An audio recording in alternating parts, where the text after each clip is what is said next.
ही धरणी त्याच वेगाने घिरट्या घालतीये, पण तू मात्र तुझ्या सुप्त मनाच्या आरामशाही जाळ्यात अडकून पडलायस. कसं ते सांगतो.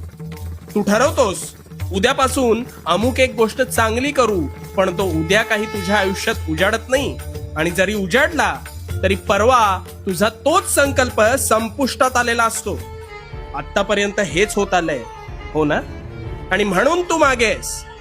अरे वेळेचा वेग तोच आहे, पण तुझ्या कार्याचा हालचालींचा वेग मात्र मंदावलाय, आणि म्हणून तुला वेळेचं भान राहत नाही.